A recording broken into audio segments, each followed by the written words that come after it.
नमस्कार. श्री स्वामी समर्थ.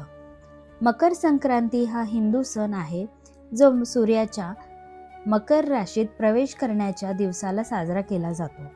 सूर्य मकरात गेला म्हणजेच दिवसाचे आणि रात्रीचे प्रमाण बदलायला लागते आणि उत्तरायण सुरू होते. हा सण शुभ, आनंद आणि नवीन सुरुवात दर्शवतो.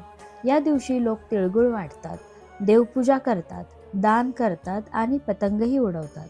हे सगळे शुभ कार्य असे समजले जाते.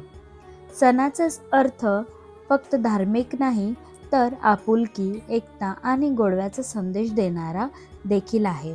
त्यामुळे मकर संक्रांतीला भारतीय सणांमध्ये एक विशेष मान्यता आहे. तर या मकर संक्रांतीला काय केले पाहिजे? तर सकाळी लवकर उठून आपल्याला देवपूजा करायची आहे. देवपूजा झाल्यानंतर आपल्याला देवाला नैवेद्य वाढायचा आहे.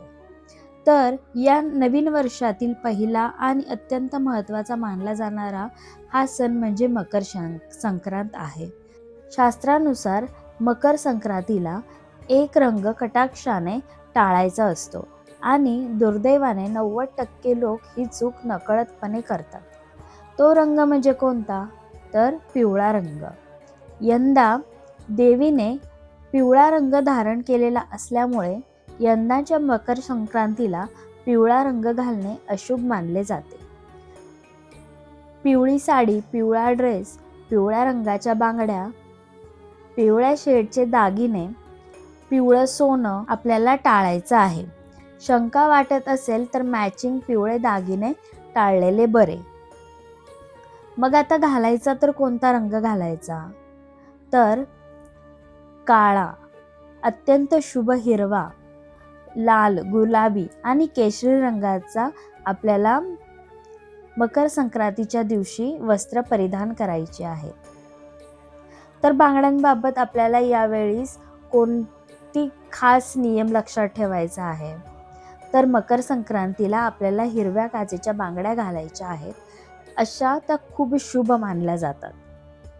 बांगड्यांच्या बाबतीत आपल्याला एक नियम पाळायचा आहे. एका हातात एकापेक्षा जास्त बांगड्या आपल्याला घालायच्या आहेत. म्हणजे एका हातात 12 तर दुसऱ्या हातात आपल्याला 13 बांगड्या आपल्याला या दिवशी घालायच्या आहेत. अशा प्रकारे अशा छोट्या मोठ्या चुका आपल्याला मकर संक्रांतीच्या दिवशी टाळायच्या आहेत. श्री स्वामी समर्थ. जय जय स्वामी समर्थ.